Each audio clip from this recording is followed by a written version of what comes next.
Alhamdulillah, alhamdulillahilladzi hadana lihadza wa ma kunna linahtadiya laula an hadanallah.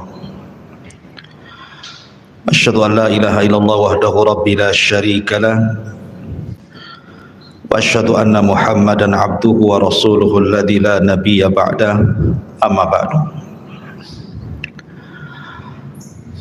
Hadirin dan hadirat yang dimuliakan Allah Subhanahu wa taala. Biasa kita membahas tentang Siratul Mustafa alaihi salatu wassalam.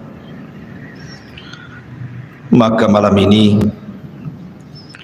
karena lagi viral di media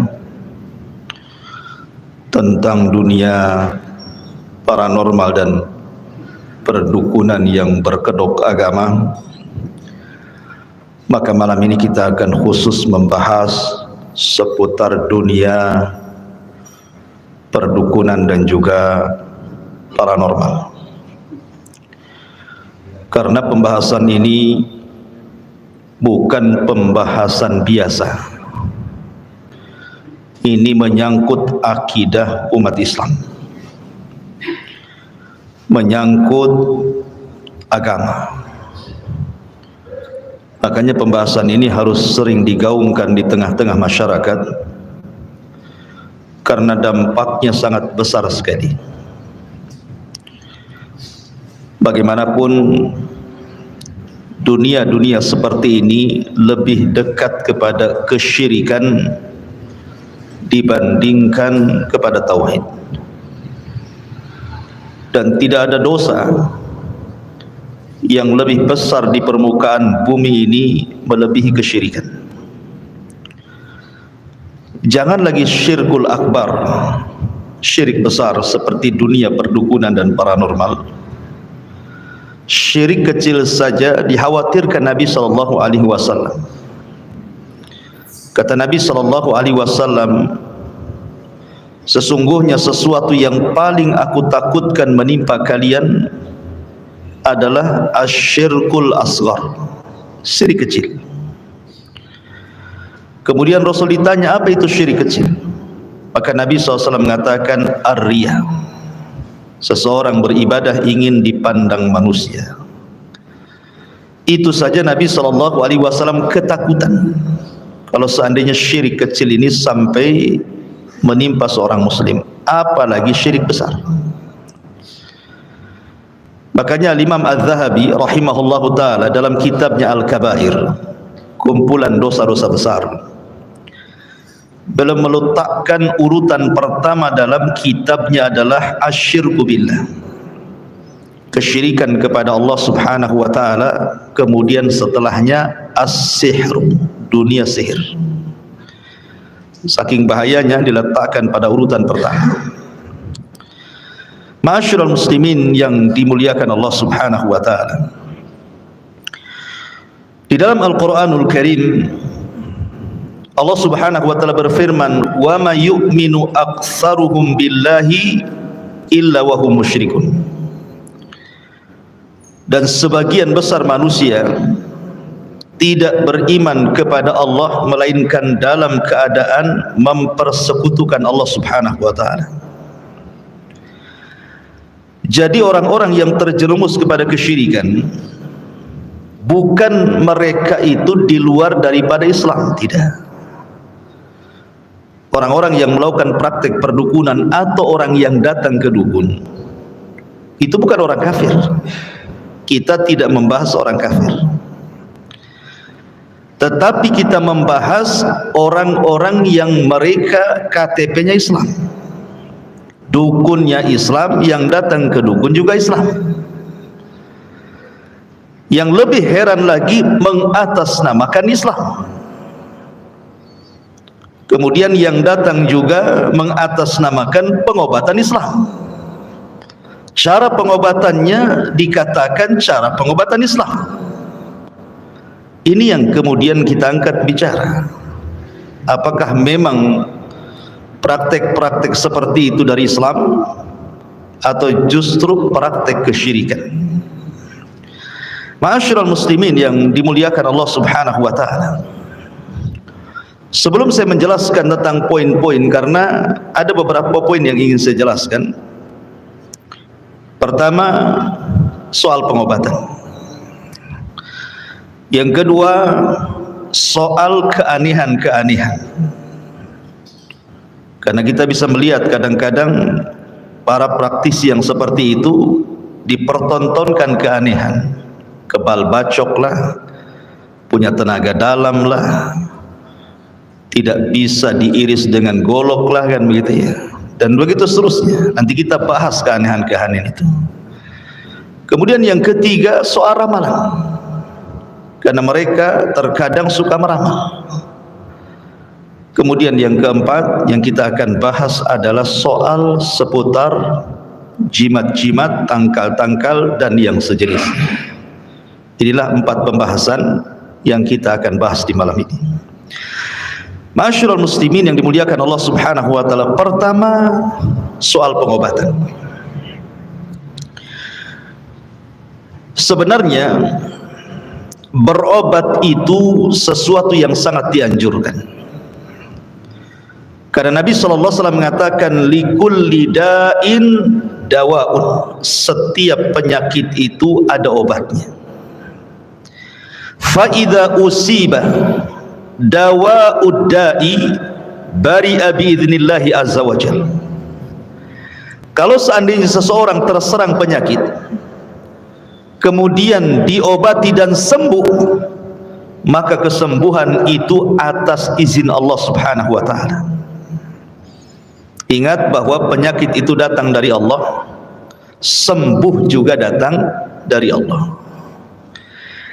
Makanya sebelum seseorang itu menggantungkan kepada obat ataupun kepada tabib ataupun kepada dokter ataupun kepada apapun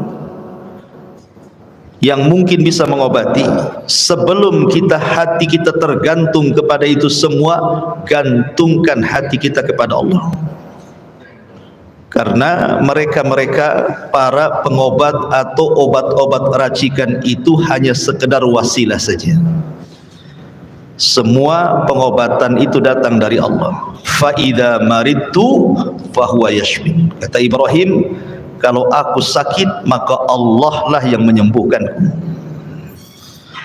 Ma'asyiral muslimin yang dimuliakan Allah Azza wa Jalla, dalam dunia pengobatan dalam Islam, yang namanya obat itu terbagi menjadi 3. Pertama, dia jadi obat karena memang syariat Islam secara nas Al-Quran dan hadis memang itu obat. Yang kedua, memang tidak terdapat dalam Al-Quran atau dalam hadis Nabi yang sahih itu obat, tetapi ada penelitian secara ilmiah yang dilakukan oleh saudara-saudara kita dalam dunia farmasi dan pengobatan atau dalam dunia herbal bahwa ini adalah obat. Kemudian yang ketiga, tidak berdasar sama sekali. Quran tidak mengatakan ini obat, hadis tidak mengatakan ini obat, dunia farmasi pengobatan herbal juga tidak dikatakan ini obat, tiba-tiba dijadikan obat.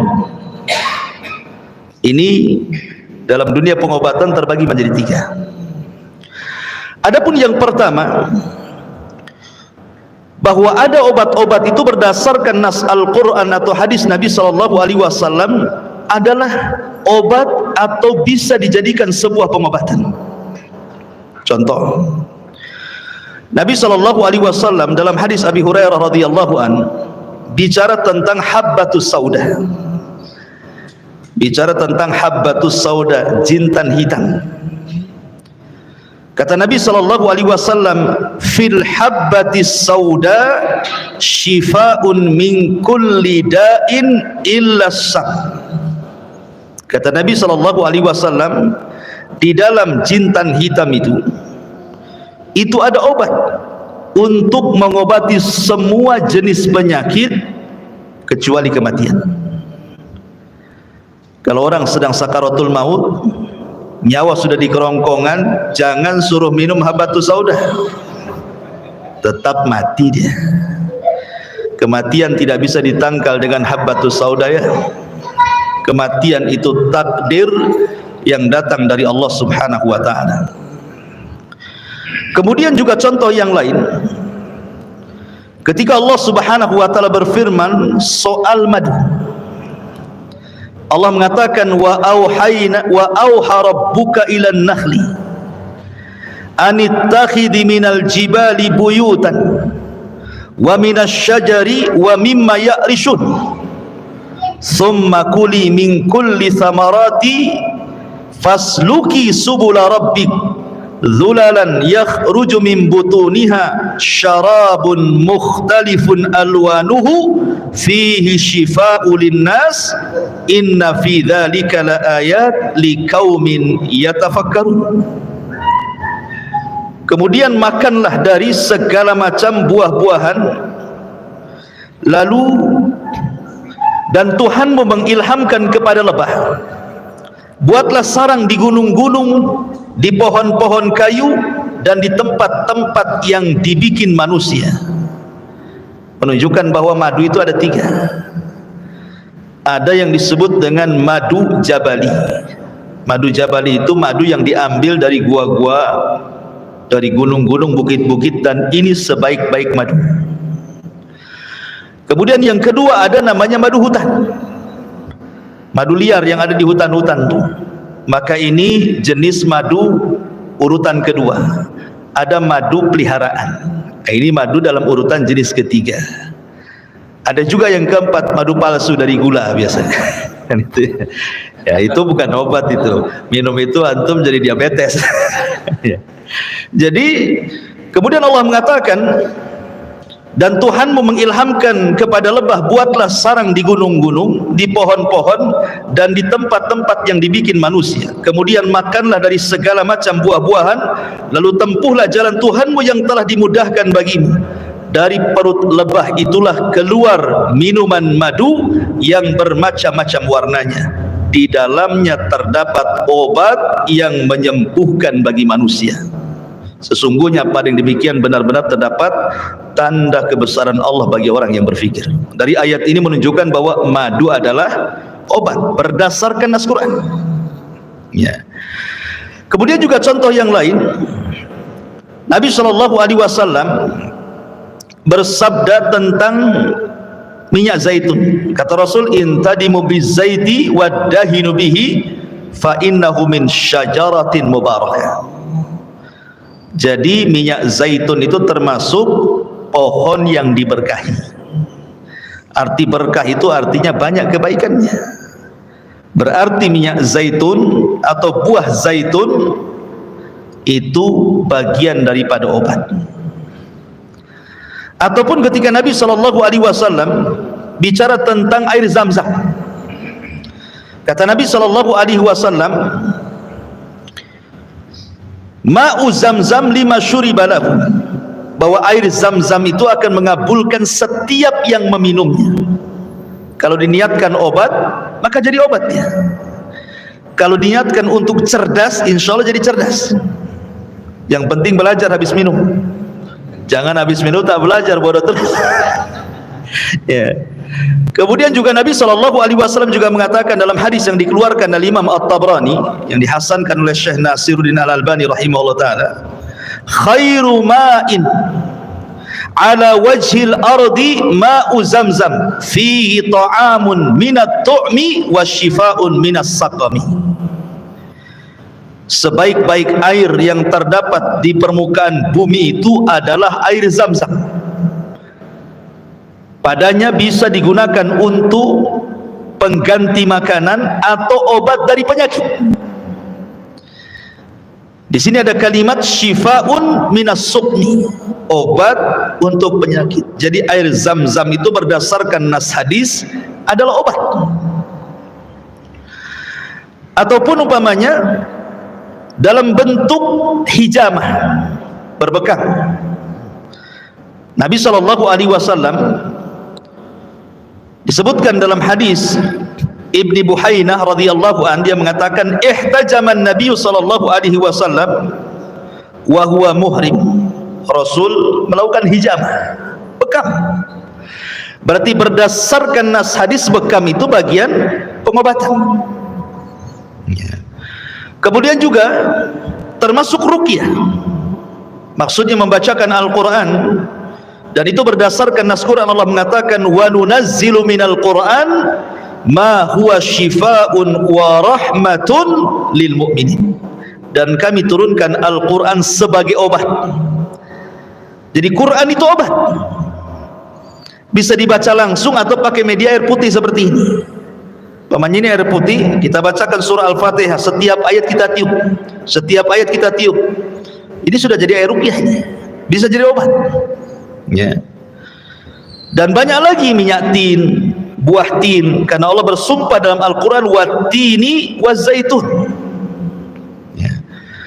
Lah, kesimpulannya bahwa kalau memang berdasarkan nas Al-Quran ini obat, berdasarkan nas hadis Nabi sallallahu alaihi wasallam ini obat, berdasarkan perbuatan Rasul ini obat, maka kita katakan ini obat dan halal berobat, bahkan terkadang dianjurkan. Ini yang pertama. Ada obat atau sistem pengobatan itu memang dianjurkan berdasarkan nas Quran dan nas hadis. Satu.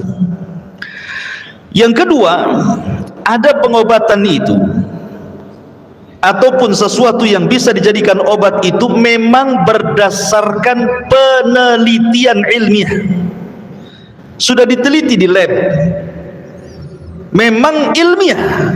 Contoh umpamanya ada akar rumput, akar pohon gitu ya. Kalau akar gigi enggak. Jadi seandainya kemudian ini diteliti, oh akar ini bisa mengobati asam urat, bisa mengobati kolesterol, ya tidak apa-apa dijadikan obat, walaupun tidak 100% gitu ya, tapi kebanyakan orang minum itu sembuh. Atau dedaunan, atau rerumputan, atau biji-bijian gitu ya. Kalau berdasarkan penelitian dalam dunia farmasi atau kedokteran atau dalam dunia herbal, memang diteliti ini obat, sebab mengobati penyakit tertentu, maka mubah hukumnya selama zatnya tidak haram. Ya, maksudnya zatnya tidak haram itu seperti anjing itu kan zatnya haram, mau direndam pakai rinso kemudian digoreng tetap saja haram, namanya zatnya, ya kan? Artinya bahwa kalau berdasarkan penelitian ini obat dan terbukti walaupun tidak 100%, maka halal dan boleh. Masalahnya yang ketiga, tidak ada penelitian dalam dunia farmasi, dalam dunia kedokteran, dalam dunia herbal, tidak pula Al-Quran mengatakan ini obat ataupun pengobatan, tidak pula hadis Nabi mengatakan ini obat ataupun pengobatan, tiba-tiba dijadikan obat atau pengobatan. Inilah yang disebut dengan ja'ala sabab ma laisa bisabab, namanya menjadikan sesuatu sebab yang bukan sebab. Apa maksudnya? Menjadikan sebab yang bukan sebab. Ini, benda ini secara penelitian bukan obat, malah dijadikan obat. Itu namanya menjadikan sebab yang bukan sebab. Antara penyakit dengan obatnya itu nggak nyambung gitu maksudnya. Contoh umpamanya, ada orang berobat nih, tiba-tiba kemudian pengobatnya bawa kelapa muda, kemudian dengan mantra-mantra tertentu penyakitnya dimasukkan ke kelapa, pas dibongkar isinya keris kecil, jarum, silet gitu ya. Ini pengobatan apa? Apa hubungannya kelapa muda dengan penyakit? Ya kan, nggak nyambung tuh ya. Atau umpamanya dengan benda-benda tertentu, dengan keris petir lah, batu petir, batu getar, batu merah delima, istilah-istilah itu ya, istilah-istilah dunia-dunia kayak gitu kan gitu ya. Ya. Atau dengan tasbih karomah, batuh karomah. Kok karomah karomah dari mana? Ya, kan ada tuh pengobatan dengan seperti itu, dengan benang, dengan gelang. Itu nanti masuknya pada bab jimat, nanti terakhir kita jelaskan. Jadi jangan menjadikan obat sesuatu yang bukan obat, atau praktek-praktek itu tidak dikenal mengobati. Kan banyak tuh dalam dunia perdukunan itu praktek-praktek pengobatan, mentransfer penyakit ke ayam bapaknya kan. Kasihanlah ayam itu yang tadinya sehat jadi sakit. Kan gitu ya, zalim sama ayam jadinya ya. Jadi ada orang-orang yang kemudian menggunakan sistem pengobatan itu di luar nalar. Kalau memang pengobatan seperti ini baik, kenapa di zaman salaf dulu, di zaman Nabi, di zaman para sahabat, di zaman para ulama tidak ada pengobatan kayak gini? Ma'asyiral muslimin yang dimuliakan Allah Subhanahu wa taala. Ini kalau cerita dunia pengobatan, nanti kita akan bentangkan, kita akan urut dulu sesuai pembahasan. Kemudian yang kedua, bicara soal keanehan. Keanehan ini kalau saya bagi ada 7 perkara. Pertama disebut mukjizat. Yang kedua disebut irhasat. Yang ketiga disebut karamah. Yang keempat disebut maunah. Yang kelima disebut al-ihana. Yang keenam disebut al-istidraj. Dan yang terakhir disebut as-sihru, sihir ya. Kita rinci apa maksudnya 7 keanehan ini. Yang pertama mukjizat. Mukjizat itu adalah amrun khariqun lil adah, sesuatu keajaiban di luar kebiasaan orang. Dan ini hanya dijadikan dan diberikan untuk para nabi dan rasul. Mukjizat ini khusus untuk menemani para nabi dan rasul, untuk membuktikan bahwa dia nabi, bahwa dia rasul. Seperti di zaman rasul terbelahnya bulan, ya kan? Kan aneh. Ataupun di zaman Nabi Musa tongkat jadi ular, memukul lautan terbelah 2, atau tangan dimasukkan ke pesak tiba-tiba bercahaya. Atau di zaman Nabi Isa dia bisa menghidupkan orang mati dengan izin Allah, dan begitu seterusnya. Itu mukjizat namanya, khusus bagi para nabi. Kemudian yang kedua ada irhasat. Irhasat juga khusus bagi para nabi, tapi peristiwanya sebelum diangkat jadi nabi. Seperti Nabi SAW sebelum lahir atau saat lahir terdapat cahaya yang menerangi negara-negara adidaya di zaman itu, Persia dan Romawi. Ataupun ketika sebelum lahir Nabi SAW terjadi peristiwa Ashabul Fil yang kemudian dihancurkan oleh ababil. Itu disebut irhasat namanya. Kemudian yang ketiga disebut karamah.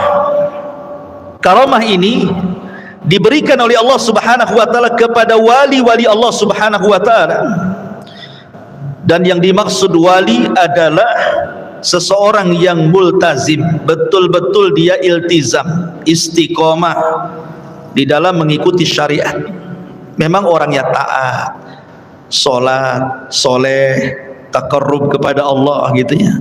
Jadi karamah ini memang diberikan oleh Allah kepada wali-wali Allah. Dan wali-wali Allah itu bukan wali-wali tertentu. Wali-wali Allah itu setiap yang bertakwa kepada Allah, itulah wali Allah. Siapapun yang bertakwa kepada Allah Subhanahu wa taala berarti dia wali Allah. Tidak mesti wali 1, wali 2, wali 3, tidak. Semua orang bisa jadi wali. Apalagi antum nyokolahkan anak ke sekolah, jadilah wali murid. Bukan itu maksudnya. Jadi wali-wali Allah itu sebagaimana firman Allah Azza wa Jalla, mereka adalah orang-orang yang bertakwa. Dan takwa itu secara umum definisi yang sering antum dengar di khutbah Jumat, melaksanakan perintah dan menjauhi larangan. Maka itu karamah. Tetapi karamah itu satu, tidak bisa dipelajari. 2 tidak bisa diulangi, 3 Allah Subhanahu wa taala berikan kepada orang yang dikehendakinya. Dan orang yang punya karamah bukan berarti lebih mulia dibandingkan orang yang tidak punya karamah. Di zaman Rasul, di zaman Nabi SAW, Abu Bakar, Umar dan begitu seterusnya tidak dikenal karamahnya, dikenal ibadahnya. Tapi ada sahabat Rasul yang diberikan karamah. Contohnya siapa? Tufail ibn Amr ad-Dawsi. Di tangan dia Abu Hurairah masuk Islam. Banyak sahabat yang masuk Islam di tangan Tufail ibn Amr ad-Dawsi, karena dia orang Daus. Abu Hurairah juga orang Daus. Ketika dia berdakwah ke Daus, pertama kali dakwah ditolak. Datang dia kepada Nabi. Nabi, saya sudah berdakwah kepada kaumku, tidak ada yang mau, berilah tanda kepada. Kata Nabi SAW, pulanglah, nanti akan Allah datangkan tanda kepadamu. Di tengah jalan, namanya orang dulu nggak ada senter. Zaman sekarang kan enaklah bawa senter gitu ya. Zaman dulu malam-malam gelap lah. Tiba-tiba di tengah jalan, dahinya bercahaya, nyorot gitu dahinya itu, ada cahaya nyorot ke depan. Bukan kayak sekarang orang cari kodok di ketaruh ini, bukan, memang ada, dia keluar cahaya gitu ya. Jadi dia takut kalau seandainya cahaya yang di dahinya itu menjadi fitnah. Akhirnya dia berdoa kepada Allah untuk dipindahkan cahaya, dipindahkan pula ke tangannya. Kemudian dia mengatakan, ya Rabb, aku takut jadi fitnah. Akhirnya dipindah ke mulutnya, jadi kalau ngomong berkilau-kilau dia. Sebab itulah banyak masuk Islam orang Daus. Apa berarti Tufail yang dikenal karomahnya seperti itu lebih mulia dibandingkan Abu Bakar dan Umar? Tidak. Tentu Abu Bakar dan Umar jauh lebih mulia, walaupun tidak dikenal karomahnya, kan begitu. Artinya bahwa karomah itu diberikan kepada wali-wali Allah dan tidak bisa dipelajari ya. Karena ada orang yang kemudian memasukkan karomah ke benda-benda tertentu kemudian dijual. Umpamanya beli tasbih biasa, umpamanya di pasar-pasar itu, kemudian direndam di air, dibacakan apalah sholawat, zikir atau apa gitu kan, jadilah dia tasbih karomah. Dijual lah 1 juta, 1 juta. Ini mau jualan tuh apa? Ya kan? Nggak bisa, karomah itu nggak bisa diulang. Itu pertolongan dari Allah. Ya, ini disebut karomah namanya. Kemudian di sana yang nomor 4 disebut ma'unah. Ma'unah ini diberikan kepada siapa saja, ikhwan. Mungkin dia tidak terlalu taat, tapi Allah Subhanahu wa taala menghendaki dia diberikan ma'unah. Ma'unah itu artinya pertolongan. Umpamanya begini, antum di hutan nih. Antum di hutan ya, mungkin sholat ya sholat gitu, mungkin yang lain kurang lah, kadang sholat kadang maksiat gitu kan, tidak terlalu taat. Tapi terkadang Allah memberikan pertolongan kepada orang ini. Mungkin di hutan, tahu-tahu ketemu harimau, dikejarlah antum sama harimau, rupanya antum naik ke pohon, selamatlah antum. Siapa yang menyelamatkan? Allah. Ini disebut ma'unah namanya, disebut ma'unah. Atau contoh dalam kisah, dulu ada seorang pedagang soleh, orangnya baik, dia ingin mengantarkan barang. Kalau di zaman sekarang kan ada istilah travel gitu ya, untuk antar barang antar daerah. Zaman dulu kan tidak ada travel. Mereka kalau mau ngantar dagang, para pedagang itu menyewa orang tertentu, kemudian dinaikkan di unta, berapa unta, kemudian diantar. Nah, gitu. Akhirnya ada seseorang yang menawarkan membawakan dagangannya ke unta-unta dia dengan harga yang murah dan dijanjikan jarak tempuh yang cepat, pakai jalan tikus mungkin bahasa kita. Akhirnya mau deal, oke, diangkat. Rupanya sama travelnya ini dibawa ke tengah padang pasir yang tidak pernah dilalui orang. Ini pedagang soleh ini bingung karena tidak pernah dia lewat sini. Ketika sampai di tengah padang pasir, kok banyak tulang belulang nih, banyak tulang-tulang manusia di situ. Mulailah dia curiga.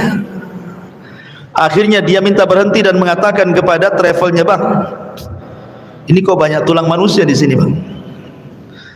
Kata travelnya, rupanya kamu sudah tahu, saya ini bukan travel, saya ini penjahat. Oh, dia tahu ini penjahat, dia mau ngambil barangnya, mau bunuh orangnya.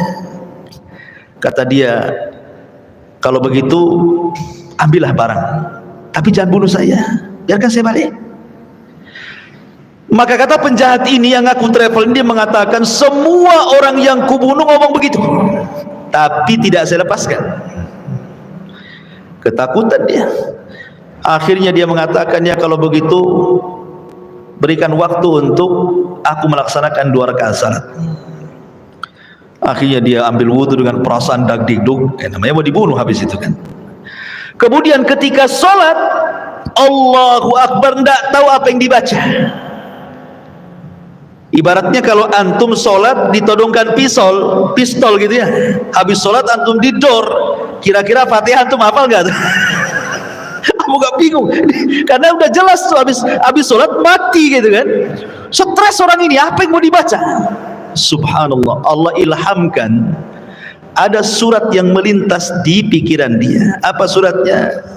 Amman yujibul muttar idza da'a fayaksifus su ila akhiril ayat. Siapakah yang akan mengabulkan doa orang yang kesulitan manakala dia saat kesulitan? Dibacalah ayat itu cepat-cepat sama dia. Subhanallah. Ketika hampir dia selesai salam, dia melihat ada kuda putih, penunggang putih membawa pedang di tangannya, kemudian dengan cepat ke arah dirinya dan menebas orang jahat ini. Kata para ulama, itulah malaikat yang Allah kirim. Lah bisa saja dalam bentuk maunah kan itu ya, orang dapat pertolongan. Ya. Kemudian juga yang nomor 6 ada yang disebut dengan nomor 5 ada yang disebut al-ihanah. Ihanah ini bukan keanehan, tapi sebaliknya. Musailamah al-Kadzdzab, antum pernah dengar Musailamah al-Kadzdzab? Si nabi palsu di zaman Nabi yang memimpin orang-orang Yamamah, ngaku nabi. Namanya ngaku nabi kan harus punya keanehan, mukjizat. Akhirnya adalah orang yang buta sebelah datang kepada Musailamah al-Kadzdzab, ingin diobati matanya supaya dua-duanya melihat. Akhirnya sama Musailamah karena meniru Nabi itu kan pernah mengobati Ali ketika matanya sakit, diludahi sama Nabi, sembuh matanya. Akhirnya Musailamah pun meludahi mata orang yang buta sebelah. Ketika habis diludahi jadi buta dua-duanya. Namanya nabi palsu. Habis diludahi dua-duanya buta. Coba bayangkan ya. Itu namanya ihanah, namanya dihinakan. Ya, bukannya sembuh malah nambah gitu ya. Kemudian yang nomor 6 ada disebut istidraj. Antum tahu istidraj? Istidraj itu artinya orang-orang yang tidak pernah sholat, tidak pernah taat, kerjanya maksiat, tapi usahanya tidak pernah bengkrak. Ya. Usahanya itu jalan terus, orangnya juga sehat terus, ya. Istrinya banyak lagi, rumahnya bagus, ya. Mobilnya mewah. Itu disebut istidraj. Ya. Jadi jangan cemburu umpamanya orang yang tukang sholat taat kepada Allah Azza wa Jal, asih buka cincau gulung tikar, besoknya buka cilok gulung tikar, besoknya pokoknya setiap usaha gulung tikar ya. Jangan kemudian kita katakan akhirnya adalah orang itu aja nggak sholat kok bisa usaha, mungkin gara-gara sholat saya jadi gulung tikar ini. Jadi istidraj, orang seperti itu diberikan istidraj, dibiarkan seperti itu sama Allah di atas kesenangan sampai pada waktunya, maka Allah akan kirim adab kepada orang tersebut. Itu disebut istidraj. Dan yang terakhir disebut as-sihru, sihir. Sihir ini lengket dengan dunia sihir, dunia dukun, paranormal, bomo dan yang semacamnya.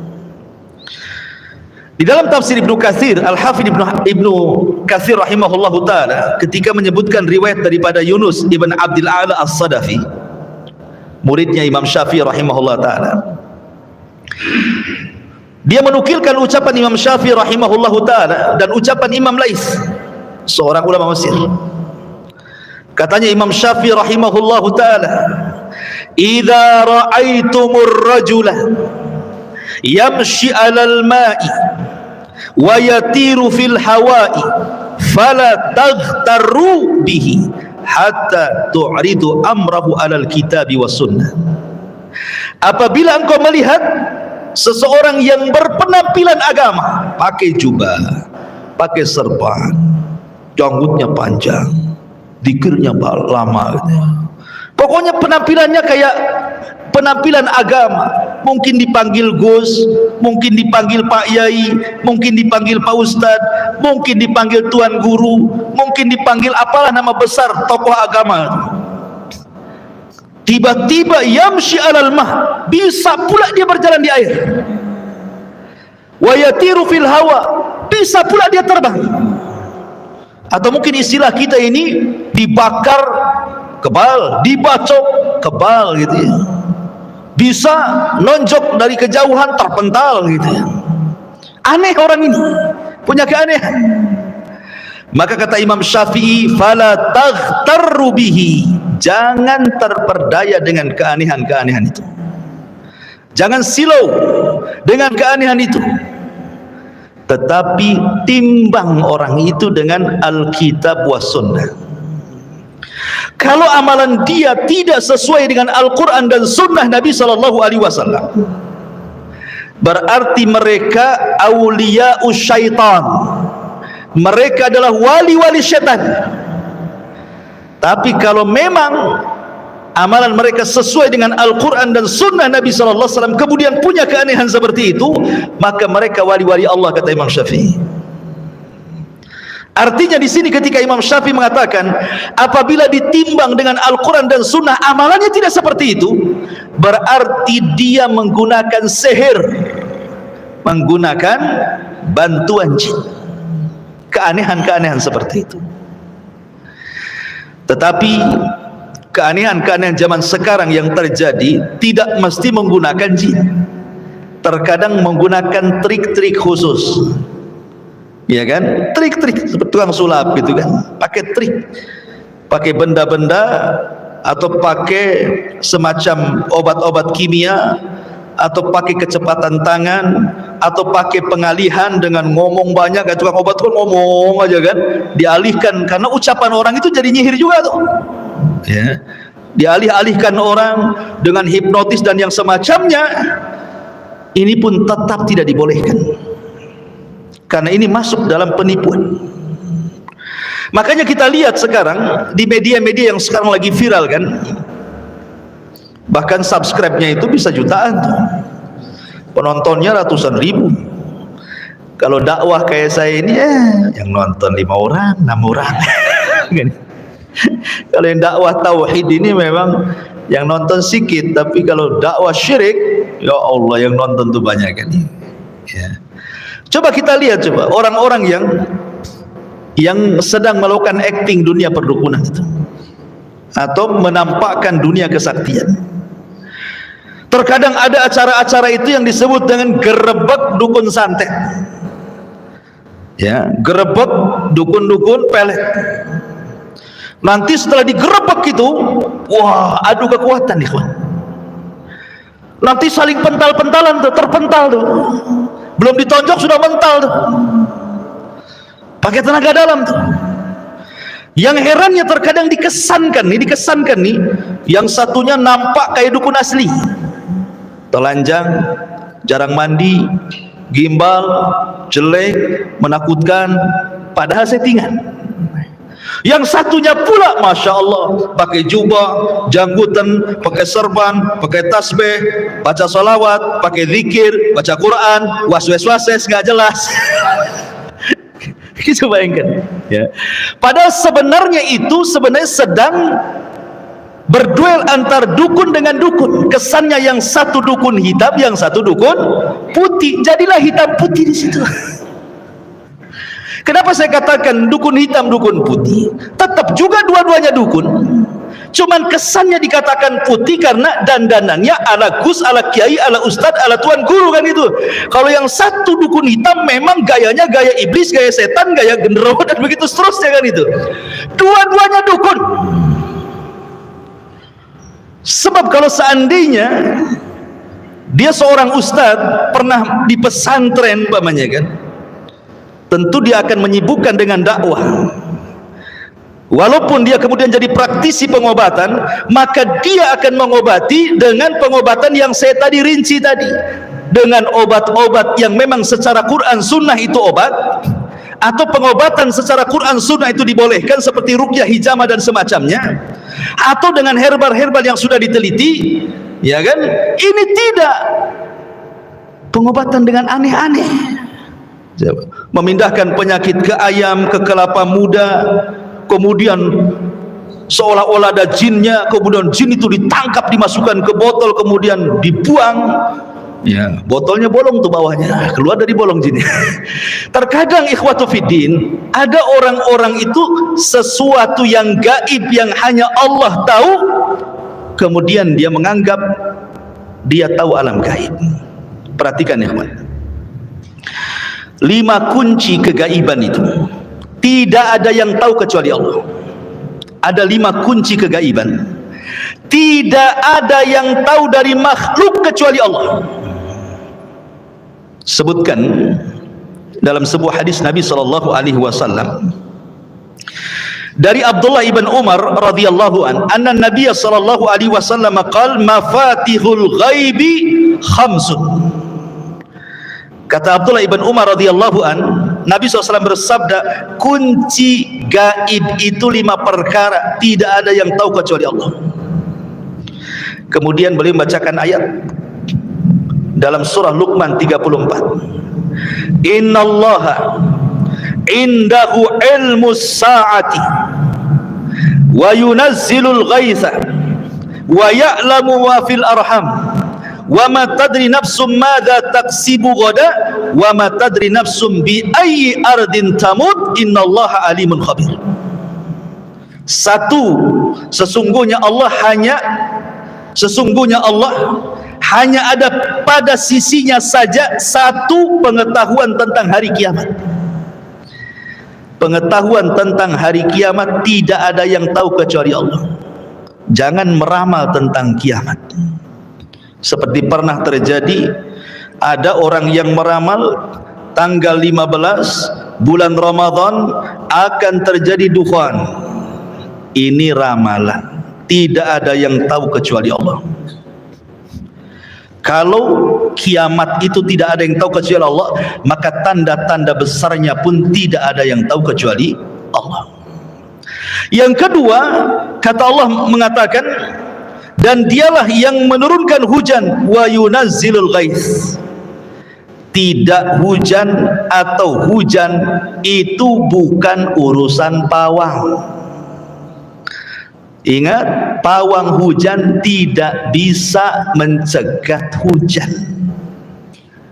Kan ada tuh pawang perempuan tuh bawa apa tuh, besi pukul-pukul wur kan itu ya. Tidak tahu kecuali Allah. Sok tahu dia.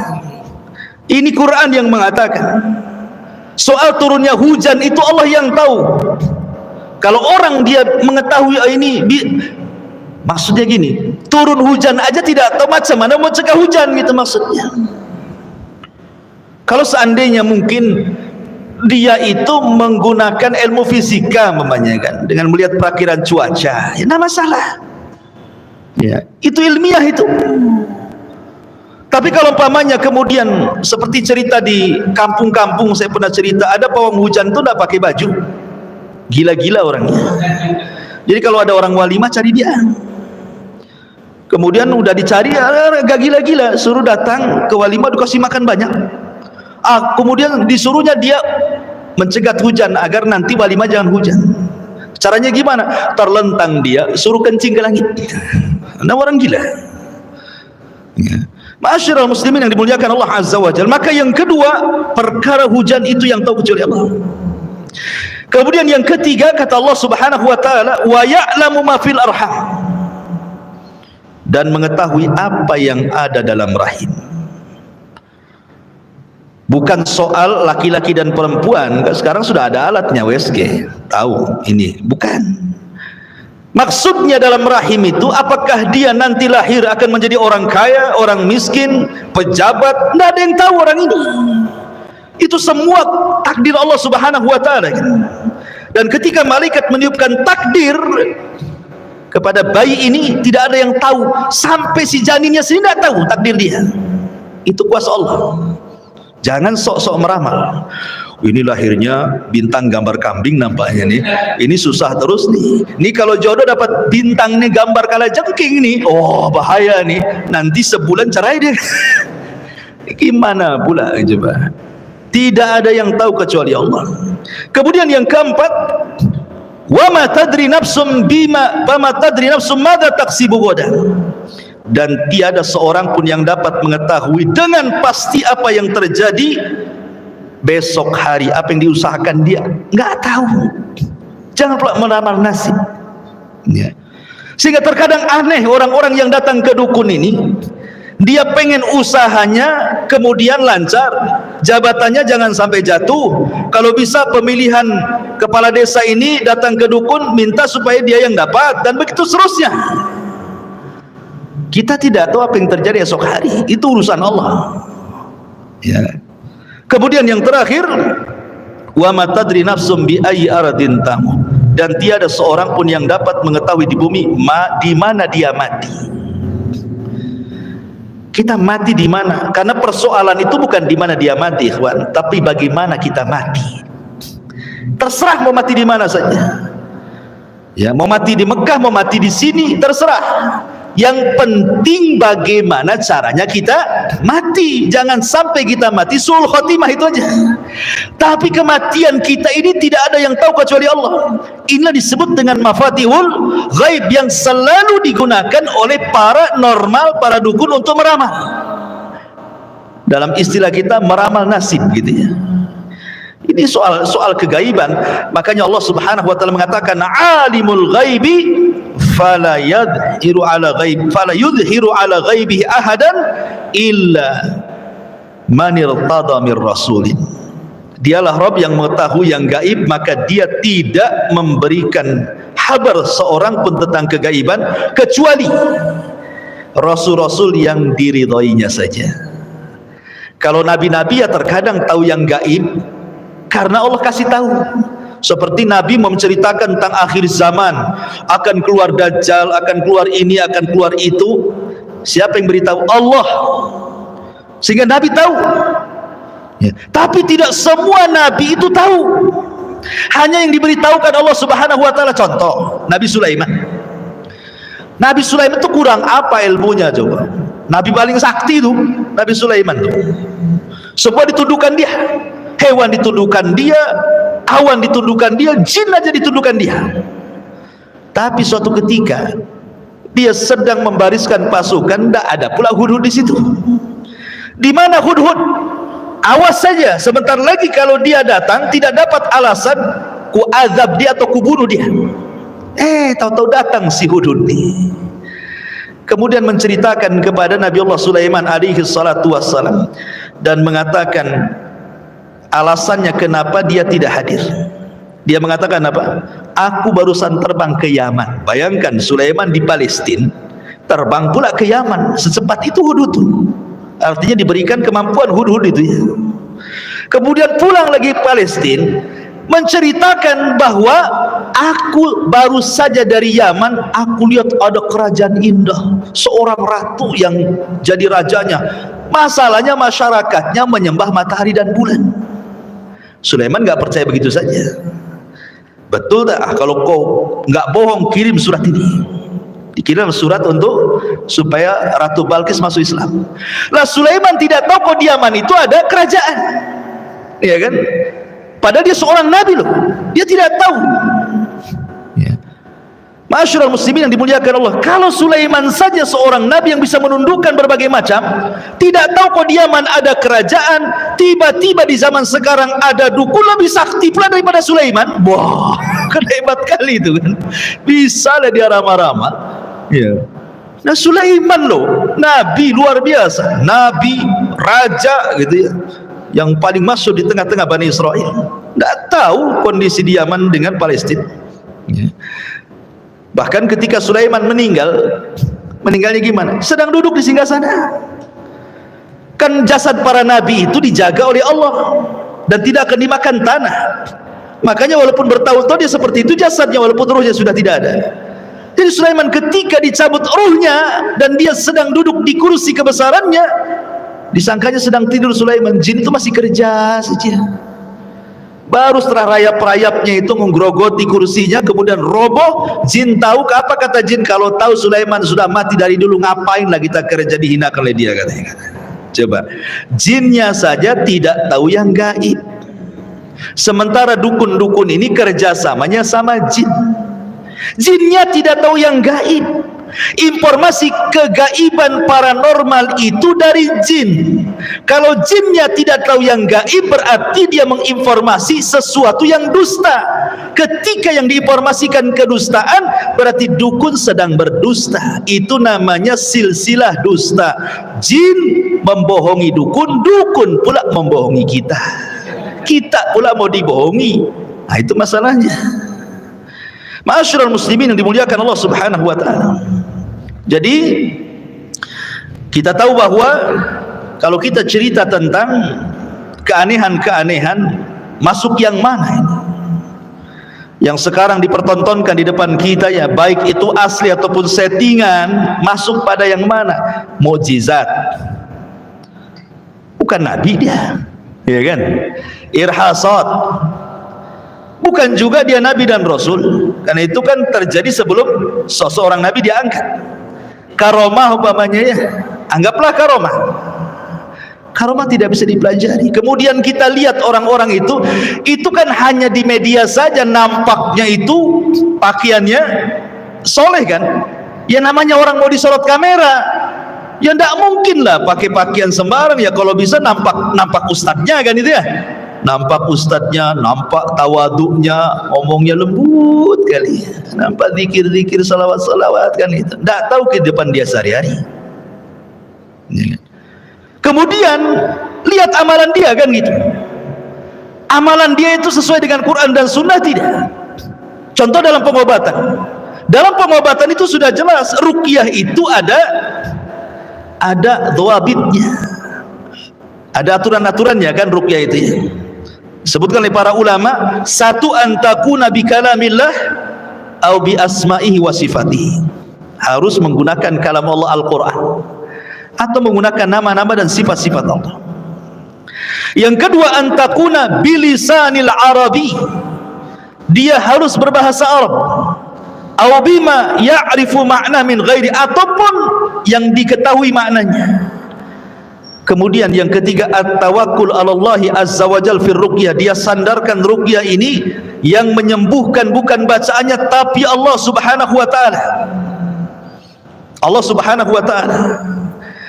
Kemudian juga tidak menggunakan praktek-praktek perdukunan. Ya hanya dibaca saja. Pamannya ini orang sakit nih. Kita mau ruqyah dia, kita niatkan bahwa kita hendak meruqyah, baca Quran. Dikeraskan bacaannya, kemudian baca doa-doa yang diajarkan Nabi SAW atau menyebut asma Allah dan sifat-sifatnya. Tidak ada harus kemudian dipegang, kemudian dimasukkan ke botol, dimasukkan ke kelapa. Ya Allah, itu tidak pernah terjadi. Kemudian menerka-nerka ini, di dalamnya ini ada kerisnya nih. Kok tahu ada kerisnya? Sehingga ketika betul-betul diambil kerisnya, dimasukkan ke kelapa, kemudian dibelah, oh itu ada kerisnya. Udah saya pindahkan kerisnya di situ. Di jantungnya ada keris. Kalau di jantung ada kerisnya, mati. Jadi sebenarnya dia sedang menghayal. Ya. Dari mana dia tahu isi daripada tubuh manusia kecuali dengan alat kan gitu ya. Kalau dengan terawangan, istilahnya ilmu terawangan gitu ya, diterawang begitu. Ini pakai jin, ikhwatu fiddin, muliakan Allah azza wa jalla. Bisa pakai jin beneran, bisa tipu-tipu. Namanya trik-trik sulap juga bisa terjadi seperti itu, dan sudah ma'ruf di kalangan tukang sulap yang seperti itu, dan bahkan sudah dibongkar lagi oleh mereka. Jadi Itu bukan ruqyah. Ruqyah bukan seperti itu. Ma'asyiral muslimin yang dimuliakan Allah Subhanahu wa taala. Kemudian yang ketiga yang kita akan bahas adalah bicara soal ramalan. Allah Subhanahu wa taala berfirman di dalam surah An-Naml 65.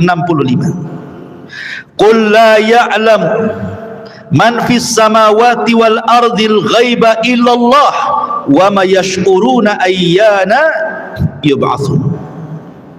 Katakan, tiada seorang pun yang ada di langit dan yang ada di bumi yang mengetahui perkara-perkara yang gaib kecuali Allah, dan mereka tidak mengetahui bila mana mereka akan dibangkitkan.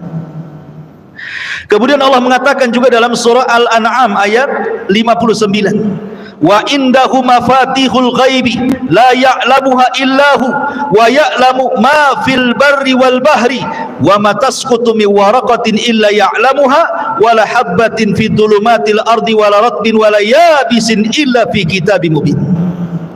Dan pada sisi Allah lah kunci-kunci semua yang gaib, tidak ada yang mengetahui kecuali Dia sendiri. Dia mengetahui apa yang ada di daratan, yang ada di lautan, dan tidak sehelai daun pun yang gugur melainkan Dia tahu. Tidak ada jatuh satu biji pun dalam kegelapan bumi kecuali Dia tahu. Ma'asyiral muslimin yang dimuliakan Allah Azza wa Jalla, artinya bahwa dua ayat ini menunjukkan kegaiban itu milik Allah. Sekarang cerita ramalan. Meramal itu ada dua jenis, ikhwan. Ada yang meramal sesuatu yang sudah terjadi, ada meramal sesuatu yang akan terjadi.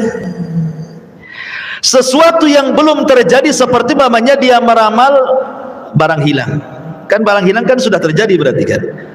Umpamanya 2 tahun atau 1 tahun antum punya mobil dicuri orang. Kemudian antum datang ke dukun. Kemudian dukun mencari siapa pencurinya, itu meramal sesuatu yang telah terjadi. Kemudian dukun mengatakan, oh sini tengok jarinya. Nah, gitu ya.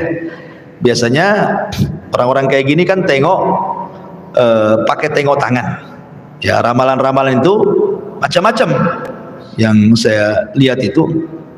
Seperti umpamanya melihat telapak tangan, ataupun melihat tanggal lahir, atau melihat golongan darah gitu ya, melihat mangkok, melihat kartu, melihat garis di tanah, melihat tanda tangan juga dilihat ya, coba tanda tangan sampai tanda tangannya dilihat, atau huruf abjad, atau tanda lahir, macam-macam lah orang itu kan. Namanya orang meramal itu kan macam-macam yang dilihat tuh kan. Kemudian dia nerawang, oh mobil kamu tuh dicuri di daerah Tiban ya. Pak dukun, RT berapa? Siapa lurahnya? Sebelah mana gangnya? Itu biasanya nggak bisa tuh. Dia umum saja, pokoknya Tiban kampung lah. Nomornya, rumahnya, nomor sebelah nggak berani dia. Ya. Dia kan nerka-nerka saja. Sebenarnya dia tidak tahu yang gaib.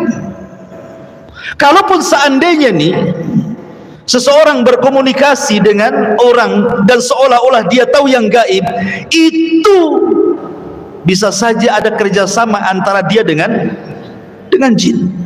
Contoh nih, umpamanya di televisi ada jin sedang praktek paranormal sedang mempraktekkan perdukunannya. Kemudian dari rumah ada orang yang konsultasi. Ya. Ini kan gak ketemu tuh, yang satu di televisi pakai kamera, yang satu pula di rumah. Mungkin yang satu televisi di Jakarta, yang konsultasi di Batam. Ya. Terkadang sang dukun itu bisa langsung nerka. Ibu ini tanggal lahirnya 23 April 1980 ya. Udah tua ibu nih. Kok tahu? Tahulah. Misalnya kayaknya ibu ini nama ibunya si Anu. Kok tahu Pak? Padahal saya belum kasih tahu nama ibu saya.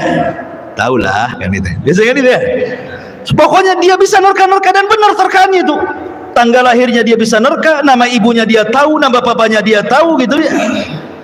Kemudian dia telah melakukan sesuatu dia tahu. Terkadang terjadi seperti itu. Lah kenapa dia bisa menerka? Bukankah jin paranormal itu tidak tahu yang gaib, apalagi yang satu di Jakarta, yang satu di Batam. Bisa terjadi dengan cara apa? Komunikasi antar jin. Setiap orang itu punya jin. Saya, Anda punya jin yang disebut dengan jin korin, ya, jin jahat. Dan dukun-dukun itu banyak peliharaan jin. Ingat, dukun-dukun itu mereka suka memelihara jin. Makanya sering saya ceritakan sama antum, mungkin pernah nggak cerita ya, tentang kisah penggerebekan dukun santet di Arab Saudi itu. Jadi di Arab Saudi itu ada namanya KPD, ya, KPD. Kalau di kita kan KPK. KPK itu apa? Hah? Artinya kepanjangan KPK apa? Komisi Pemberantasan Korupsi. Kalau di sana Komisi Pemberantasan Dukun, KPD. Ya. Jadi kepala polisinya nangkep tuh dukun tuh, nangis pula dukun itu ketika ditangkap. Kemudian kata kepala polisi, kenapa kau nangis? Katanya, Pak, saya nangis bukan karena saya ditangkap, tapi kayak saya nangis karena sebanyak itu jin yang aku rawat tidak ngasih tahu bahwa saya akan ditangkap. Itu masalahnya. Kok saya ini banyak jinnya, saya rawat jin-jin itu, kok satu pun nggak ngasih tahu bahwa saya akan ditangkap, katanya. Coba kalau dia kasih tahu, kan saya bisa kabur. Gitu kan. Saya bayangkan. Artinya dukun-dukun itu banyak peliharaannya. Jadi kalau dia sedang meramal sesuatu, pasti dia akan kerahkan jin-jinnya itu. Dan jin dukun akan berkomunikasi dengan jin si pasien. Ya. Jadi kalau dalam manusia itu ada namanya informan, kalau dalam dunia jin itu ada namanya inforjin. Tahu inforjin? Jin memberikan informasi sesama jin. Ya. Jadi jin dukun berkomunikasi dengan jin pasien. Kata jin pasien, ini tanggalnya sekian loh jin. Nah, dia kasih tahu kepada dukunnya, nama bapak ibunya ini loh jin. Nama jin ini kasih tahu. Jadi dia tahu, dapat informasi dari jin, gitu maksudnya. Kalau dia tidak punya jin, tidak mungkin bisa menerka. Tidak mungkin. Karena tapi tidak semua jin bisa menerka apa yang ada pada diri kita. Contoh kejadiannya ketika Hajjaj ibn Yusuf As-Saqafi. Hajjaj ibn Yusuf ini itu kan pemimpin zalim, walaupun dia hafal Quran tapi suka bunuh orang. Hajjaj ibn Yusuf As-Saqafi ini. Jadi Hajjaj ibn Yusuf ini manggil dukun. Kemudian sambil bincang-bincang, Hajjaj ini ngambil kerikil-kerikil di sampingnya sambil dihitung. Ya, dia nggak perasan dia sedang ngambil kerikil. Dihitungnya 1, 2, 3 sampai 10 kerikil, kemudian digenggam. Kemudian kata Hajjaj, wahai fulan, tebak berapa kerikil yang ada di tangan saya? Kata dukun ini 10. Pas dihitung betul 10. Terus diam lagi. Kemudian Hajjaj ibn Yusuf tanpa menghitung langsung main kerewak saja, diambil kerikilnya, nggak tahu berapa isinya. Berapa ini? Dia bingung. Ya. Sekian. Ternyata ketika dihitung meleset dia. Ya. Ternyata apa? Ketika kita tidak tahu, dia tidak tahu. Gitu maksudnya. Ketika kita tahu, dia tahu, gitu maksudnya. Ya, jadi tidak semua jin itu tahu. Kalau asal pakam ini berapa? Tidak tahu. Nggak akan tahu. Coba saja antum buktikan. Tapi kalau antum hitung dulu, tahu dia. Ya, jin kita informasi sama dia. Kalau kita nggak ngasih tahu, jin kita ya bingung mengenai informasi berapa katanya. Takut salah informasi dan tidak disalahkan sama jin. Ya. Jadi ikhwatu fiddin muliakan Allah Subhanahu wa taala. Jadi ramalan-ramalan itu semua adalah dunia perdukunan. Dalam Islam tidak mengenal ramalan kecuali ramalan cuaca BMKG. Ya, itu sesuai dengan fisika, nggak apa-apa. Karena namanya ilmu perbintangan itu ada dua macam. Ada yang disebut ilmu tasyir, ada yang disebut ilmu taksir. Yang satu tasyir, yang satu taksir. Kalau tasir nggak apa-apa.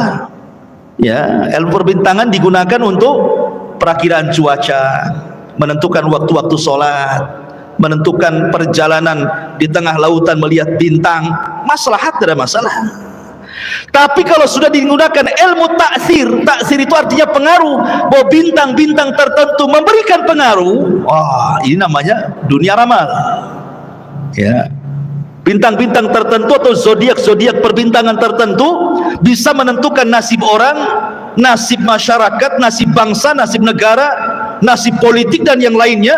Nah, itu sudah masuk ke ramalan. Ya, kan ada tuh yang udah meninggal ya, yang nenek siapa namanya yang luar negeri itu suka ramal-ramal tuh udah pakai bintang. Itulah, itu kan pakai zodiak perbintangan. Dan dulu kita masih kecil-kecil, kalau antum beli koran itu ada tuh, ya kan? Kalau koran-koran dulu, zaman dulu itu dicantumkan tuh bintang-bintang itu, ya, dengan hokinya, dengan sialnya, dijelasin tuh. Ya, kalau tanggal sekian berarti bintang ini, berarti sialah kau katanya. Gitu. Kalau ini hokilah antum katanya. Jadi terkadang ikhwatu fillah muliakan Allah, dalam ramalan-ramalan seperti ini tidak ada yang tahu kecuali Allah Subhanahu wa taala. Kemudian yang terakhir yang kita bahas bisa tentang jimat. Dari Imran ibn Husain radhiyallahu anhu, Nabi sallallahu alaihi wasallam absara ala adudi rajulin halqatan arahu.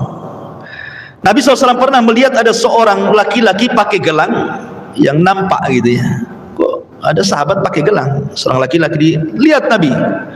Ketika Rasul mengatakan, apa ini? Ya, gelang itu dari kuningan, min sufr. Maka kemudian dia mengatakan, minal wahina.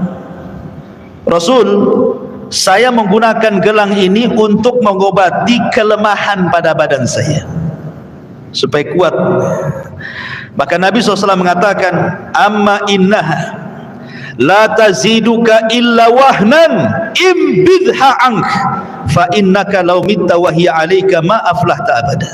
Sebaiknya, kata Rasul, cabut, buang, karena gelang itu tidak menambah kecuali kelemahan. Kalau engkau meninggal dan gelang itu masih ada di tanganmu, kau tidak akan selamat.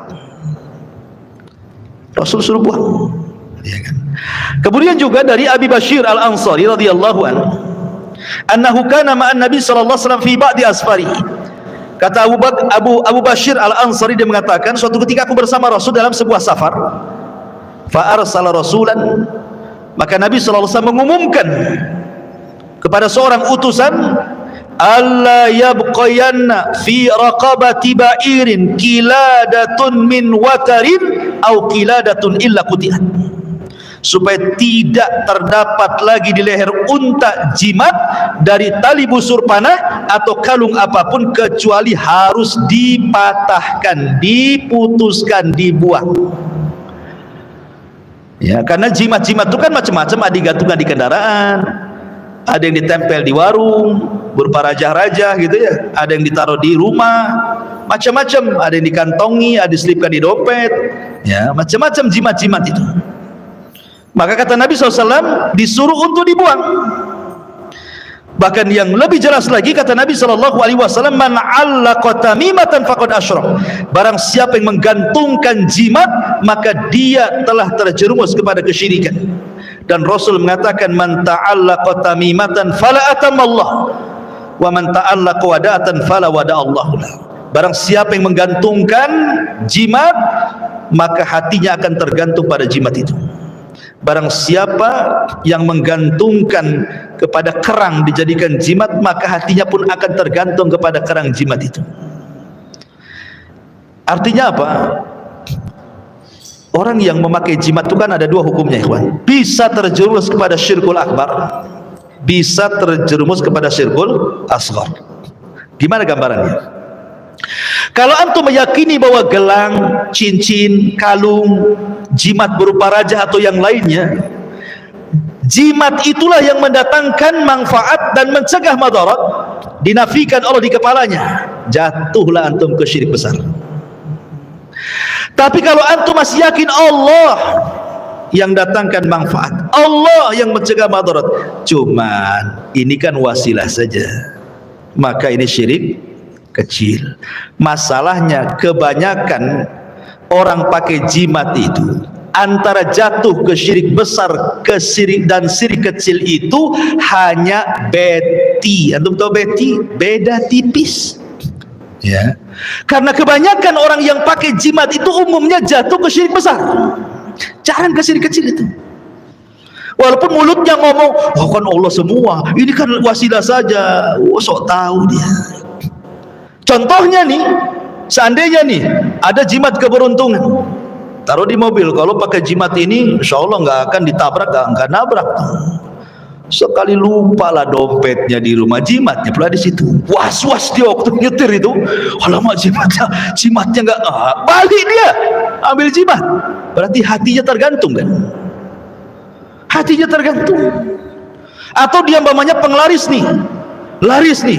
Umpamanya kalau perempuan itu dikasih susu atau apa ya, bukan susu kalau habis beli itu kan ada susunya gitu. Bukan, ada susu itu ditempel biar nampak cantik. Ya, biar nampak mole, biar laris dan yang lainnya kan.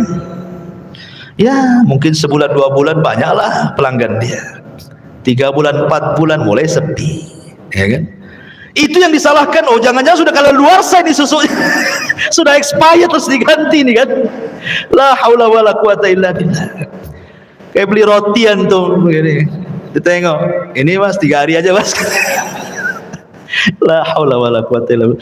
Masyarul muslimin yang dimuliakan Allah Azza wa Jalla, intinya bahwa namanya jimat itu ikhwatu fiddin, itu kan diberikan dukun karena pertolongan bangsa jin. Kalau seandainya sesajennya kurang, ya, kalau seandainya itu persembahan kita dengan mereka kemudian sampai tidak dipenuhi, ya jelas ada expirednya lah. Karena namanya jin itu menolong atau membantu itu tidak ada yang free, semua ada bayarannya, dan bayarannya itu tukar menukar akidah, tukar menukar iman, bukan uang. Masyarul muslimin yang dimuliakan Allah Azza wa Jalla, makanya jimat-jimat ini bahaya. Jimat-jimat itu sangat bahaya sekali, dan itu adalah kesyirikan. Tawakallah kepada Allah Subhanahu wa taala. Karena begini ikhwan, jimat itu tidak menolak takdir. Ingat ya, jimat itu tidak merubah takdir. Karena kebanyakan orang dikiranya dengan jimat itu takdir bisa dirubah. Contoh nih, warung, antum jualan. Yang namanya takdir Allah sudah ditulis Lauhil Mahfud, belum lagi di catatan malaikat, belum lagi ketika kita berojol, ketika usia 4 bulan datang tuh yang namanya malaikat peniup ruh, dicatatlah rezeki kita sekian.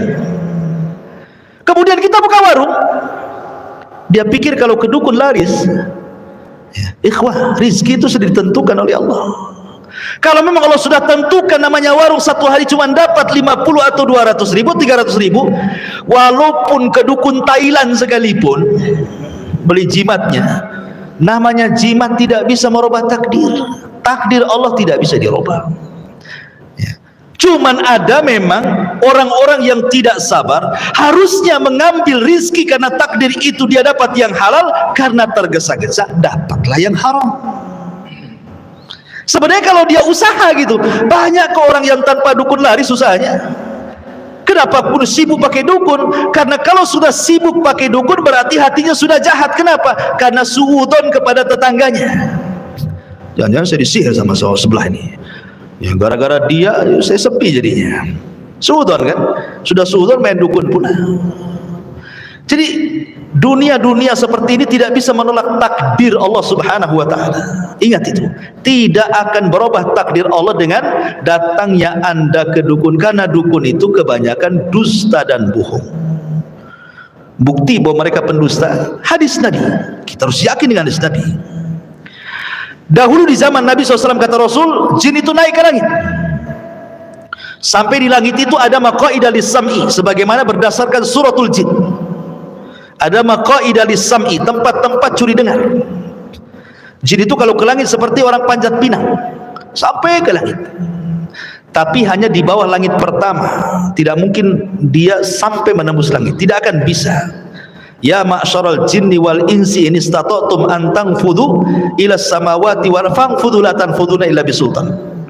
Enggak bisa jin naik tembus ke langit itu. Ya. Jadi ketika di zaman Nabi sallallahu alaihi wasallam, maka jin-jin itu kemudian tidak bisa naik ke langit.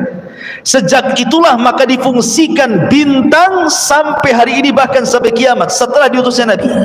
Bintang itu apa? Difungsikan untuk melempar jin-jin yang ada di langit. Karena jin-jin yang ada di langit ini selalu mencuri dengar dari wahyu yang Allah wahyukan kepada para malaikat. Kemudian dicuri dengar, kalau sudah dapat satu kalimat disampaikan ke jin yang di bawahnya. Jin yang di bawahnya disampaikan ke yang di bawahnya. Yang di bawahnya sampai kepada jin yang ada di bumi. Setiap jin yang menyampaikan kepada jin yang di bawahnya selalu menambahkan satu kalimat. Akhirnya dari 100 kalimat yang satu benar, 99 dusta.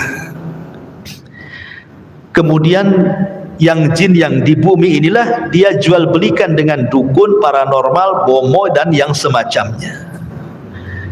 Jadi yang benar itu cuma satu, 99 dusta.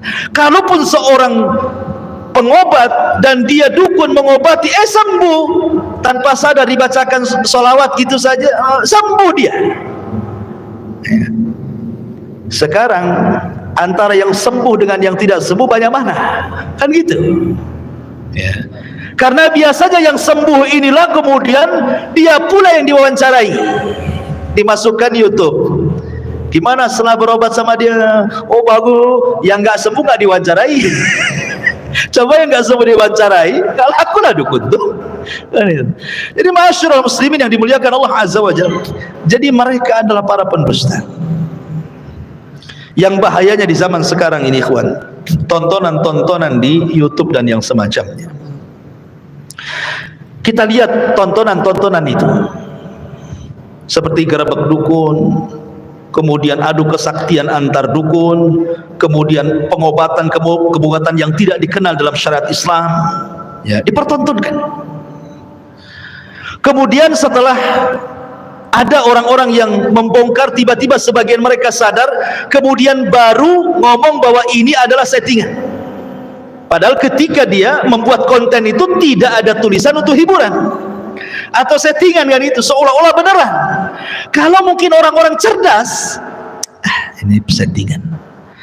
Gimana kalau orang-orang itu jahil, tidak pernah belajar iman, nggak pernah belajar tauhid, orang awam, ya, kemudian dipertontonkan seperti itu, setan pula masuk seolah-olah beneran. Hebat kali orang ini, digolok nggak mempan, dibakar nggak mempan, ya, ditonjok, orang yang nonjoknya mental, ya. Kemudian dipraktekkan dunia pengobatan ala mereka. Kok bisa ya orang yang sakit kemudian disuruh terlentang, dibawalah kelapa muda, entah ngomong-ngomong apa pakai ya, kayak gaya-gaya sinetron, diambilnya dari tubuh itu dimasukkan ke kelapa, isinya jarum, silet, macam-macam. Kalau isinya uang 200.000 kan enak. Ini isinya macam-macam di situ. Ya. Lah kemudian ditonton nih. Kalau seandainya orang itu tidak punya iman, ikhwan, bisa saja kemudian dia berpikir, wah ini orang hebat ini. Apalagi kalau seandainya keluarganya sakit. Orang sakit itu setan lebih dekat dibandingkan malaikat. Karena setan tidak mau orang sakit parah mati itu husnul khotimah, tidak mau. Gimana caranya dia husnul khotimah? Makanya diberikan waswas, berobatlah kok ke sana, berobatlah kok ke sana, gitu maksudnya. Akhirnya berobatlah ke sana. Apa yang terjadi? Dua hadis Nabi cukup. Hadis yang pertama kata Nabi SAW, man ata arrafan fasa'ala an syai'in lam tuqbal salatuhu arba'ina yawman. Siapa yang datang ke dukun hanya sebatas konsultasi, tanya tok, nggak membenarkan, ya nggak yakin, konsultasi saja, hanya tanya, itu sholatnya 40 hari ditolak, nggak akan diterima. Dan kebanyakan kan begitu ya. Biasanya kan kalau ada tayangan-tayangan di YouTube tuh, walaupun asalnya mungkin pada awalnya hanya editan, settingan, hiburan dan yang lainnya kan, Iya kalau orang cerdas. Kalau orang yang tidak cerdas disangkanya beneran, dicari-carinya nomor telepon dia. Cobalah dia telepon, kan itu ya, tanyakan, konsultasi dulu kan gitu ya. Konsultasi, kalau yang berkonsultasi atau yang dikonsultasikan kepada dukun 40 hari sholat kita ditolak. Kita sholat sunnah, sholat duha, sholat malam, sholat witir, qobliyah, sholat wajib, macam-macam sholat 40 hari ditolak. Apa tidak capek kita 40 hari sholat kemudian ditolak? Maksudnya sholat yang sudah dilakukan. Antum nih sholat sudah mengerjakan sholat selama 40 hari kemarin, itu ditolak, gugur semuanya. Kalau 40 ke depan nanti pula berdalil, kalau gitu nggak usah sholat lah 40 hari, kan ditolak, nanti aja setelah 40 hari gitu. Ma'asyiral muslimin yang dimuliakan Allah Azza wa Jalla. Atau hadis yang kedua, kata Nabi SAW, man ata arrafan au kahinan fasaddaqahu, man ata arrafan au kainan fasala an syai'in fasaddaqahu faqad kafara bima unzila ala Muhammadin sallallahu alaihi wasallam. Siapa yang datang ke dukun, tukang ramal, paranormal, bomo, dukun, macam-macam yang sejenisnya, bertanya, dibenarkan pula, jadi pasiennya pula, kemudian merasa dia sembuh, ada perubahan, padahal itu dukun, maka dia telah keluar dari Islam. Kalau sampai membenarkan, keluar dari Islam. Kalau hanya bertanya, sholatnya 40 hari tidak diterima, kecuali kalau mau nguji, nggak apa-apa. Mau menguji kebohongan dia, nggak apa-apa. Kita datang ke dukun hanya untuk menguji kebohongannya, bahwa dia bukan dukun, nggak ada masalah ya. Kalau antum ingin bongkar triknya dan antum punya trik, nggak ada masalah ya. Ma'asyiral muslimin yang dimuliakan Allah Subhanahu wa taala, karena Allah Subhanahu wa taala berfirman, hal unabbiukum ala man tanazzala syayatin, apakah akan kuberitakan kepada kalian kepada siapa setan-setan itu turun, kata Allah. Tanazzalu ala kulli affakin athim yulquna sam'a wa aktsaruhum kadhibun. Maka Allah katakan mereka turun kepada tiap-tiap pendusta lagi banyak berbuat jahat, maksudnya para dukun dan tukang sihir. Setan-setan tersebut menyampaikan berita dusta kepada mereka supaya mereka melakukan kerusakan gitu ya, dan kebanyakan mereka adalah para pendusta. Imam Qatadah mengatakan ayat ini bercerita tentang para dukun ya. Ketika Allah mengatakan maukah aku beritahukan kepada siapa setan turun, maksudnya kepada para dukun, karena dukun-dukun ini adalah corong-corongnya iblis. Corong-corongnya iblis itulah para dukun, siapa lagi? Maka sekali lagi ikhwatu fiddin, kalau seandainya Anda terkena penyakit, sakit ya kan, maka yang pertama yang harus antum lakukan, bersabar.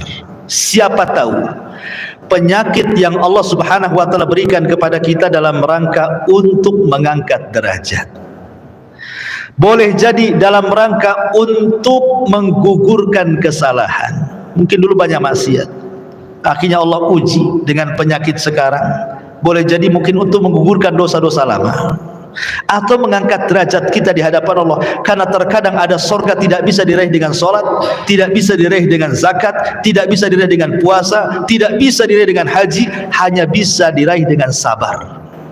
Karena sabar itu ibadah yang tidak ada lipatannya. Innama yuwaffas sabiruna ajrahum bighairi hisab. Allah itu akan memberikan pahala orang sabar tanpa batas. Yang kedua, selain sabar, maka ada upaya tawakal. Sebelum kita datang ke dokter, sebelum kita datang ke apotek, sebelum kita datang ke tabib-tabib ya, ke sinse-sinse dan yang semacamnya, maka gantungkan hati kita ke Rabb yang menciptakan mereka, yang menciptakan obat-obat yang mereka racik, gantungkan kita kepada Allah dulu, karena mereka yang menciptakan dokternya. Allah lah yang menciptakan dokter, Allah yang menciptakan tabib, Allah yang menciptakan obat. Sebelum hati kita gantungkan kepada dokter dan racikan obatnya, gantungkan dulu kepada Allah. Dengan cara apa? Cobalah meruqyah diri sendiri, ya, meruqyah diri sendiri dengan cara membaca Quran, zikir-zikir pagi dan petang, dan begitu seterusnya. Karena Quran juga bukan hanya mengobati dalam dunia spiritual itu untuk ruh saja, tidak, bisa untuk badan juga, ya. Atau dengan cara bersedekah, karena sedekah juga kata Rasul, tadawau mardakum bisadaqah, sembuhkan orang sakitkan dengan sedekah, ya. Sedekah itu penyembuh juga rupanya, ya. Coba gantungkan kepada Allah. Baru setelah kita tawakal betul kepada Allah, cari sebab. Kalau sudah meruqyah di sini tidak bisa juga, cari sebab. Sebab itulah kembali ke kaedah pengobatan tadi. Ada obat-obatan yang memang secara nas Quran itu obat, makan.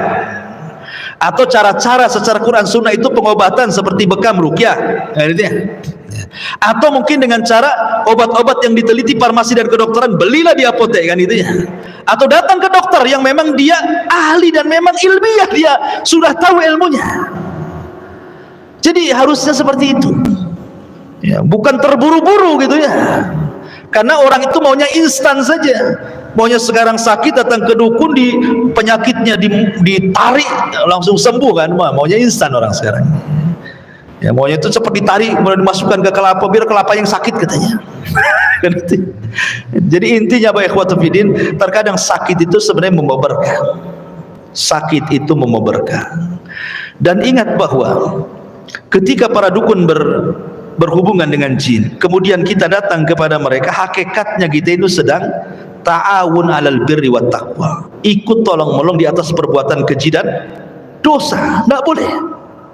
Ikhwan, Nabi ketika peperangan, banyak loh jin-jin di zaman Nabi yang masuk Islam. Jin-jin yang masuk Islam di zaman Nabi banyak, kan, awalnya dari 7 jin tuh. Makanya disebutkan dalam surah Jin, ketika Rasul sedang sholat subuh, ketika dari Taif gak dapat orang yang didakwahi, kemudian Rasul sholat subuh baca ayat Al-Quran, datang pula 7 jin dari Yaman masuk Islam. Kemudian jin-jin ini pulang ke Yaman berdakwah, ribuan jin masuk Islam. Kemudian Nabi SAW berdakwah lagi, 4 kali Rasul berdakwah kepada jin. Tapi dalam setiap peperangan tidak ada riwayat Nabi minta tolong sama jin. Tidak ada riwayat. Harusnya Nabi SAW ketika perang Uhud itu kan kalah kaum muslimin tuh, 70 sahabat gugur, Nabi sampai rompong gigi depannya, bahkan pipinya terkena serpihan, bahkan Nabi dikabarkan mati. Kenapa tidak meminta pertolongan jin? Coba kalau seandainya Nabi minta pertolongan jin, jin kan gak terlihat, ikhwan. Innahum yarakum min haitsu la tarawnahum. Mereka melihat kita, kita pula tak melihat dia. Pertanyaannya, kalau antum kelahi dengan musuh yang tidak terlihat, kira-kira siapa yang kalah, siapa yang menang? Kan itu ya. Antum yang kalah. Ya. Antum yang kalah pastilah, kan itu ya. Kalau orangnya nggak lihat, saya ini nggak melihat antum, antum melihat saya nonjok kemana nih? Antum dia ketok aja kepala saya, kan? Kan itu ya. Kenapa Nabi tidak minta bantuan coba kepada jin-jin Yaman itu ketika perang Uhud itu?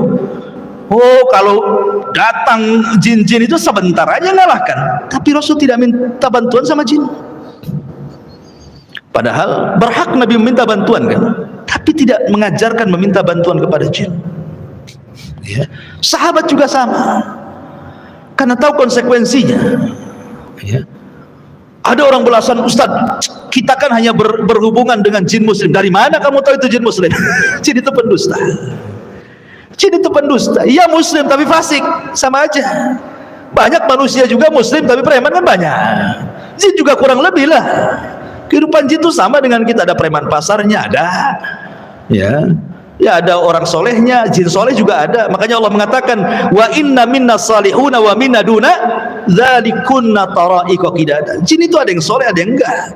Kami bertingkat-tingkat sama dengan manusia. Intinya, ma'asyiral muslimin yang dimuliakan Allah Azza wa Jalla, jangan sampai berdekatan dengan dunia perdukunan. Itu saja, itu merusak akidah. karena dikhawatirkan keyakinan kita berubah, kemudian masuk ke dalam kesyirikan, dan kita tidak sempat bertobat, kemudian kita mati. Maka Allah mengatakan, la in asyrakta la yahbatanna amaluka wa la takunanna minal khasirin. Kalau engkau sampai melakukan kesyirikan, hancur lebur amalan engkau, dan engkau termasuk orang yang rugi, dan Allah haramkan sorga bagi dia. Wallahu a'lam bishawab. Ini yang bisa saya sampaikan, mudah-mudahan ada manfaatnya. Akhirul kalam, subhanakallahumma wa bihamdika asyhadu an la ilaha illa anta astaghfiruka wa atubu ilaik. Allahu ta'ala alam. Assalamualaikum warahmatullahi wabarakatuh.